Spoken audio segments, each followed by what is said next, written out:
Assalamualaikum warahmatullahi wabarakatuh. Salam equilibrium, salam semancis brilian. Anak-anakku, apa kabarnya hari ini? Semoga kalian dalam keadaan sehat walafiat. Baik, hari ini kita akan membahas satu materi yang menarik, yaitu tentang elastisitas. Nah, materi ini merupakan materi yang ada hitungannya, tapi jangan khawatir. Ketika kalian mempelajari konsep dasar dari awal, kemudian dipahami, Ibu yakin dan percaya kalian mampu menguasai materi ini dengan sangat baik. Oleh karena itu, mari persiapkan diri kalian untuk menerima materi pada hari ini. Nah, kemudian apa sih yang harus kalian dapatkan setelah mempelajari materi ini? Yang pertama, kalian harus mampu menjelaskan pengertian elastisitas dan macam-macam elastisitas. Kemudian yang kedua, kalian harus mampu menghitung besarnya koefisien elastisitas permintaan dan penawaran. Yang terakhir, kalian harus mampu menentukan kurva elastisitas permintaan dan penawaran. Ibu akan mulai dari definisi elastisitas. Nah, mungkin kata elastisitas itu sudah tidak asing lagi didengar ya. Elastisitas itu pada dasarnya berbicara tentang kepekaan. Nah, di sini definisi elastisitas yaitu pengaruh perubahan harga terhadap jumlah barang yang diminta atau ditawarkan. Artinya apa? Dalam kehidupan sehari-hari, biasanya untuk membeli kebutuhan pokok itu sering harganya itu berubah-ubah. Nah, kondisi perubahan harga tersebut mampu mempengaruhi jumlah permintaan atau jumlah barang yang kita minta. Artinya, tingkat kepekaan suatu gejala ekonomi terhadap perubahan gejala ekonomi yang lain. Nah, itu definisi dari elastisitas. Kita lanjutkan. Di sini ada elastisitas permintaan, kemudian ada elastisitas penawaran. Yang harus dipahami adalah elastisitas permintaan itu kaitannya atau kita posisikan sebagai konsumen. Nah, di sini ada definisinya, yaitu pengaruh perubahan harga terhadap besar kecilnya jumlah barang yang diminta. Artinya, ketika harga naik atau turun, artinya harga berubah, bagaimana sih pengaruhnya terhadap barang yang kita beli atau barang yang kita minta? Nah, atau kata lainnya adalah tingkat kepekaan perubahan jumlah barang yang diminta terhadap perubahan harga barang. Itu definisi dari elastisitas permintaan. Sekarang masuk kepada elastisitas penawaran. Nah, posisikan diri kalian sebagai pembeli atau penjual. Artinya, pengaruh perubahan harga terhadap besar kecilnya jumlah barang yang ditawarkan. Jika harganya naik atau turun, maka berapa besar sih barang yang kita tawarkan, pengaruhnya seberapa besar, begitu ya? Atau dalam kata lain, tingkat kepekaan perubahan jumlah barang yang ditawarkan terhadap perubahan harga. Itulah definisi dari elastisitas permintaan dan elastisitas penawaran. Paham ya sampai sini? Oke, kemudian ada elastisitas permintaan itu dibagi menjadi 3 bagian. Ada yang namanya elastisitas harga, kemudian ada elastisitas silang, dan ada elastisitas pendapatan. Ketiganya berbeda ya.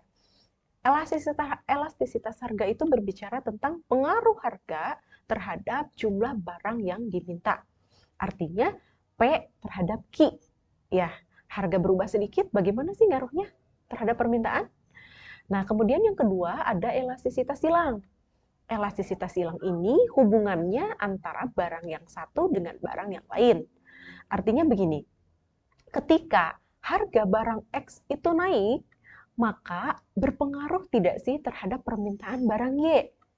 Nah, nanti ada pembahasan khusus untuk ketiga elastisitas ini ya. Yang terakhir ada elastisitas pendapatan. Artinya apa? Pengaruh pendapatan terhadap jumlah barang yang diminta. Artinya ketika pendapatan kita naik, apakah jumlah permintaan kita bertambah atau jumlah permintaan kita berkurang? Nah, ini ada pembahasan khusus nanti di pertemuan selanjutnya. Ya. Di awal, Ibu sudah berbicara bahwa materi elastisitas itu ada hitungan. Nah, tentu untuk menghitung seberapa besar koefisien elastisitas ada rumusnya. Nah, rumusnya kita gunakan. Rumusnya di sini ada E sama dengan delta Q per delta P dikali P per Q. Di mana E itu adalah elastisitas, kemudian delta Q itu adalah perubahan jumlah barang yang diminta, artinya Q2 dikurangi Q1 dibagi dengan jumlah perubahan harga, artinya P2 dikurangi P1 dikali P per Q. P itu harga awal dan Q itu adalah kuantitas awal. Nah, rumus yang lain untuk menghitung elastisitas yaitu E sama dengan persentase perubahan jumlah barang yang diminta dibagi dengan persentase delta P, artinya perubahan harga. Nah, itu ya. Nanti Ibu berikan contoh soalnya agar kalian lebih paham untuk konsep elastisitas ini. Kemudian, setelah nanti dihitung dan ketemu angka, nah si angka itulah yang akan kita analisis. Apakah barang tersebut termasuk ke dalam barang yang elastis, artinya barang tersebut peka terhadap perubahan harga, ataukah tidak peka terhadap perubahan harga. Nah, di sini ada beberapa kategori ya. Yang pertama, ada barang itu yang sifatnya elastis. Artinya apa? Ketika barang itu elastis, artinya E-nya itu lebih besar dari 1. Ketika kita hitung dengan rumus yang tadi, ketemulah angka yang lebih besar dari 1, 2, 3, dan sebagainya. Itu artinya apa? Artinya jika harga naik atau turun sebesar 1%, maka permintaan itu akan turun atau naik lebih besar dari 1%. Contoh, harga barang naik 1%. Nah, ketika harga barang naik, otomatis permintaan itu akan turun lebih dari 1%. Turunnya itu sampai 2%, 3%. Nah, barang tersebut berarti kategorinya barang yang elastis. Ya, artinya dia peka terhadap perubahan harga. Naik sedikit, wah jumlah yang diminta itu akan berubah banyak, begitu ya. Maka di sini ada kurvanya. Kurva elastis itu landai, ya. Landai. Jadi ketika harganya naik sedikit, maka perubahan jumlah yang dimintanya itu berpengaruh sangat besar, gitu ya. Oke, paham sampai sini?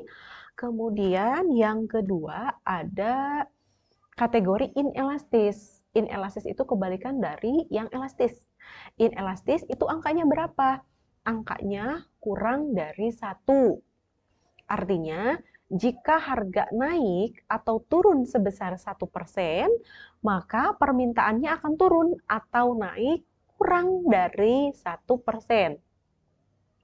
Nah, kurvanya itu lebih curam ya. Curam artinya harga naik atau turun, permintaannya itu tidak berpengaruh banyak ya.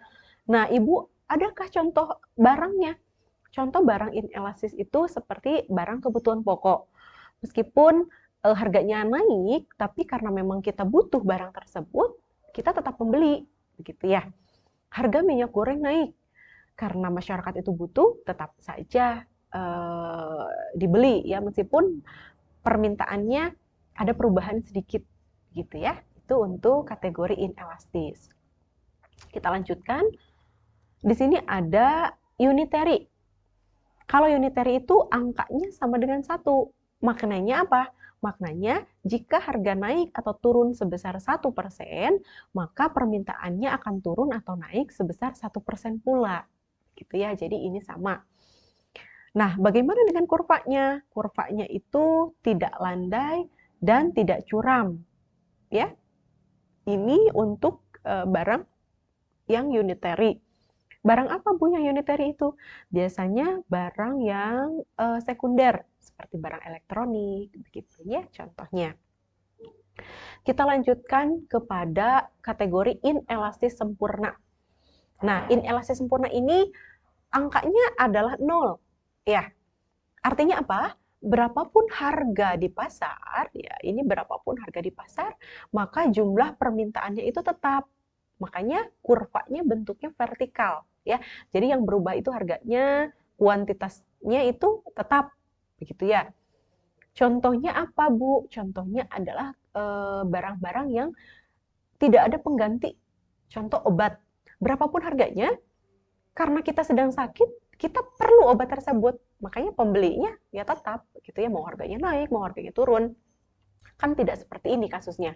Ketika harga obat itu naik, lantas kita tidak membeli obat tersebut, begitu ya, kan tidak seperti itu ya. Itu untuk kategori inelastis sempurna. Kemudian ada lagi elastis sempurna. Elastis sempurna ini angkanya adalah tidak terhingga. Artinya konsumen mampu membeli berapapun banyak jumlah yang ditawarkan pada tingkat harga tertentu. Nah, ini kebalikan dari inelastis sempurna ya. Kalau tadi inelastis sempurna itu Q-nya yang tetap, kalau elastis sempurna P-nya yang tetap. Biasanya P-nya itu cenderung tetap. Artinya jumlah barang yang diminta berapapun biasanya harganya cenderung segitu-gitu aja ya. Contohnya seperti bumbu dapur. Permintaannya berapapun biasanya harganya tidak naik atau tidak turun dengan sangat drastis gitu ya. Itu untuk kategori inelastis sempurna. Nah, untuk lebih paham terhadap konsep elastisitas, cara menghitungnya seperti apa, di sini Ibu sudah sediakan satu contoh soal. Di sini ada soal diketahui harga awal itu 5.000, kemudian harga yang kedua itu 6.000, kuantitas awalnya 12, dan kuantitas yang keduanya itu 10. Dari tabel tersebut, mari kita hitung elastisitas permintaannya. Nah, tadi Ibu sudah berikan rumus. Rumusnya adalah E sama dengan delta Q per delta P dikali P per Q. Nah, delta P-nya berapa? Delta P itu dari P2 dikurangi P1. P2-nya 10 dikurangi P1-nya 12 per 6.000 dikurangi 5.000 dari mana? Dari P1 dikurangi P2. Kemudian kita kalikan dengan harga awal dibagi dengan kuantitas awal. Ya, ketemulah dengan angka min 0,8. Nah, yang harus kalian garis bawahi adalah min di sini jangan diikutsertakan. Ya, artinya min di sini harus dimutlakan, dianggap tidak ada aja. Ya, nah angka 0,8 ini termasuk kepada kategori apa? Kategori inelastis. Artinya barang tersebut tidak peka terhadap perubahan harga. Ya, artinya 0,8 itu maknanya begini. Ketika harga naik sebesar 1%, maka permintaannya itu akan turun sebesar 0,8%. Gitu ya, sampai sini paham ya? Nah, untuk materi hari ini Ibu cukupkan sekian. Terima kasih untuk perhatiannya. Semoga bermanfaat. Sukses selalu untuk kalian. Assalamualaikum warahmatullahi wabarakatuh.